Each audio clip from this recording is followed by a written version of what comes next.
जी बिल्कुल, हमारी सबसे प्रमुख मांग यही है कि अब देखिए सोयाबीन पिछली जो फसल थी उसमें सोयाबीन ख़त्म हो गई, उड़द ख़त्म हो गई, धान ख़त्म हो गया, अब कुछ बचता ही नहीं है। हमारा तो क्षेत्र पूर्ण रूप से जो है फसल खराबा हो चुका है।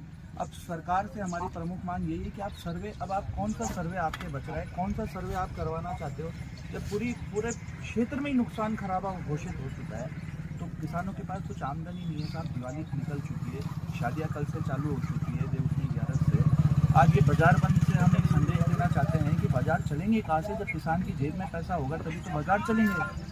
तो इसको ये बाजार, ये व्यापारियों का भी एक समर्थन ये कौन सा बीच का रास्ता है, हमें थोड़ा सा ये समझाइए आप कि जो व्यापारी है वो तो परेशान हो रही है, रोजी रोजी उनकी चीजें चलती है, किसानों की दिक्कत है तो आप मांग कीजिए, सरकार से ही मांग कीजिए और वरना प्रदर्शन भी कीजिए, कोई इसको कोई मना नहीं है। लेकिन चेतन जी, आप जानकारी ये भी मिली है मुझे कि जो दुकानें खुली हुई थी आपने उनको ही बंद करवा दिया जबरदस्ती। देखिए हमारा बिल्कुल गांधीवादी तरीके से हमारा जो है अनिश्चितकालीन धरना चल रहा है। कल किसानों ने भूख हड़ताल करी है। आज किसी प्रकार की कोई ज़बरदस्ती किसी से नहीं की गई, आपको गलत जानकारी है। हमने शांतिपूर्ण तरीके से अपील की है और सभी व्यापारियों ने अपनी स्वेच्छा इसको समर्थन दिया है। फिर भी अगर कोई दुकान खुलती है तो हमें उससे भी किसी प्रकार की कोई आपत्ति नहीं है। ये तो व्यापारियों ने अपनी ओर से हमारे को समर्थन दिया है। मंडी बंद का व्यापार संघ जो है, मंडी व्यापार संघ, उसने हमारे को लेटर पैड पे लिख के दिया है कि हम आपको, जो अध्यक्ष है उनके जो अध्यक्ष है उसने हमें लेटर पैड पे लिख के दिया है। तो यही, इसी को हम मानते हैं कि भाई इसी को उनका समर्थन है। व्यापार चलेगा कहाँ से, जब किसानों की जेब में पैसा होगा तभी तो व्यापार चलेगा। लेकिन आप बीजेपी से बहुत सारी बातें कही जाती हैं चेतन जी कि हम तो सब कुछ कर रहे हैं किसानों के लिए, उसके लिए जो भी कमी है वो नहीं कर रहे हैं, लेकिन आप कह रहे हैं कि भाई उनको जो मुआवजा है वो यहाँ पर नहीं दिया जा रहा। बीजेपी की ओर से आप मुझे बता दो, बीजेपी की ओर से जो वादा किया था इन्होंने अपने घोषणा पत्र में कि किसान सम्मान निधि 12,000 रुपये दी जाएगी किसानों को, आज 9,000 रुपये मिल रही है। 2700 रुपये क्विंटल का गेहूं MSP पे लिया जाएगा। बजट घोषणा में इन्होंने वादा किया है, क्या वो दिया जा रहा है? क्या बाजरा को MSP पे लिया जाएगा, क्या वो दिया जा रहा है? क्या आप बताओ ना मेरे को, बीजेपी कौन सा क्या देगी?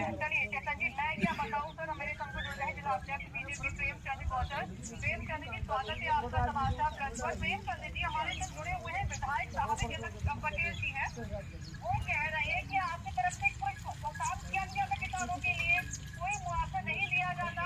और खुद सोचिए कि बाजार पूरी तरीके से बंद कर दिया गया, क्या करें सर आप लोग? नहीं, देखो प्राकृतिक आपदा है, किसानों की जो फसलें खराब हुई है उनका सरकार द्वारा सर्वे करा दिया गया है, 10% उनको खराब बता दिया है, किसान को मुआवजा देने के लिए घोषणा कर दी है, किसानों की मुआवजा आएगा। ठीक है, जैसा कि जनाब को दिया, ठीक है सर, इनको जबरदस्ती बेचने के साथ मुआवजा मिलना चाहिए, मुआवजे के लिए सरकार ने डायरेक्शन दे दी है। ठीक है, ठीक है, पूरा कर रहे हैं। ठीक है साहब, मुआवजा तो अभी मिला नहीं है ना, जरूरत तो अभी है, फसल तो अब करेगा। अगली फसल का सरसों का बीज खत्म हो गया है, जो चना लगाया था वो बिल्कुल खत्म हो गया है।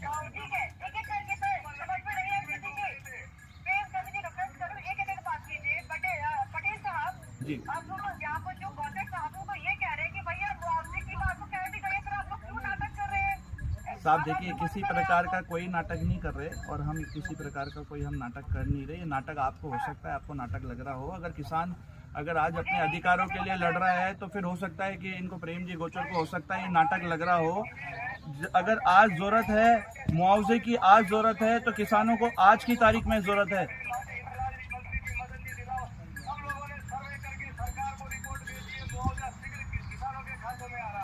अच्छा, मुआवजा आना चालू हो गया। आप मुझे बता दो कौन से किसानों के कौन से किसानों के मुआवजा आ रहा है, आप मुझे बता दें भाई। अरे महोदय, आप हमें बता दें कि कौन से किसानों के आ रहा है। आज सरसों की फसल अगर करी है,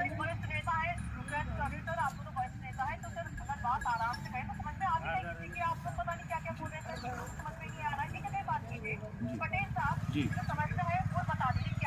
समस्या ये है साहब, ये कह रहे हैं कि सर्वे करवा दिया है, मुआवजा आएगा या इनको ऐसा लगता है कि आ रहा है। तो पहली बात तो किसी के मुआवजा आ नहीं रहा है। मुआवजे की जरूरत आज इसलिए पड़ रही है, आप मेरी बात सुन लीजिए। अभी सरसों की फसल, सरसों का बीज बोया, चने का बीज बोया, बारिश हुई, पूर्ण रूप से नष्ट हो चुका है। अभी थोड़े दिन बाद गेहूं की फसल बोएगा, उसके पास पैसा का है, उसकी जरूरत तो आज पड़ रही है पूरा आपका सर्वे वर्वे तो सोयाबीन गले बहुत टाइम हो गया, अब तक तो सर्वे पूरा हो चुका होगा, अब तक पैसा आ जाना चाहिए था। हमने भी पूरा समर्थन किया है। हमारी जब सोयाबीन की फसल नष्ट हुई है तो किसानों ने उस समय किसी प्रकार का कोई धरना नहीं किया, कोई आंदोलन नहीं किया। अब कब आप करोगे? आत्महत्या होनी चालू हो गई है। अरे एक किसान मर गया है, उसका जवाबदारी कौन है? आप मुझे बताओ। इटावा के अंदर एक किसान ने आत्महत्या करी है, उसका जवाबदारी कौन है? आप मुझे बताओ। इस सरकार में कोई जवाबदारी है क्या? प्रशासन को तो ज्ञापन लेने में ही शर्म आती है। हमारी मांग पहुंचेगी कैसे सरकार तक? सीनियर है आप लोग, क्या कर रहे हैं सर आप लोग? आप इनको समझाओ। जब आप मेरे से सवाल पूछ रहे हो तो इनको समझाओ कि ये बिल्कुल ही needs to shut his mouth. ठीक है, बातें का जवाब दीजिए अब। क्यों मुआवजा नहीं दिया जा रहा किसानों को? पटवारी और तहसीलदार इनकी नजर में इनके आधार कार्ड सब कलेक्ट कर रहे हैं। जब तक डायरी नहीं आएगी खाते में पैसे सब कलेक्ट कर रहे हैं। इसी दिनों में सब जो कलेक्ट हो जाएगा, लिखित हो जाएगा, इनके खाते में पैसे आ जाएंगे। कितना वक्त लगेगा प्रोसेस का? अब कितना वक्त लगेगा ये बताइए ना।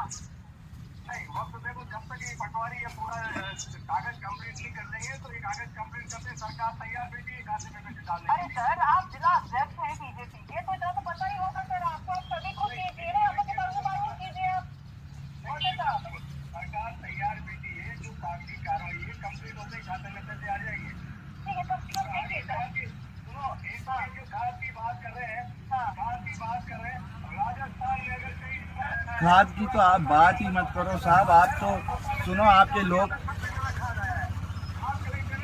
अटैचमेंट में भी बोल दो, अटैचमेंट में भी बोल दो ना, अटैचमेंट में भी बोलो ना आप भाई। अटैचमेंट पे बोलो, आपकी तो लोकसभा स्पीकर है। अटैचमेंट पे बोलो ना। अटैचमेंट कहाँ से आ रहा है? पटेल साहब इसका जवाब बढ़िया होगा और कार्रवाई की भी जा रही है और जो भी मुआवजा है होनी चाहिए ना। शुक्रिया आप दोनों का। बहुत बहुत धन्यवाद मैडम, बहुत बहुत धन्यवाद।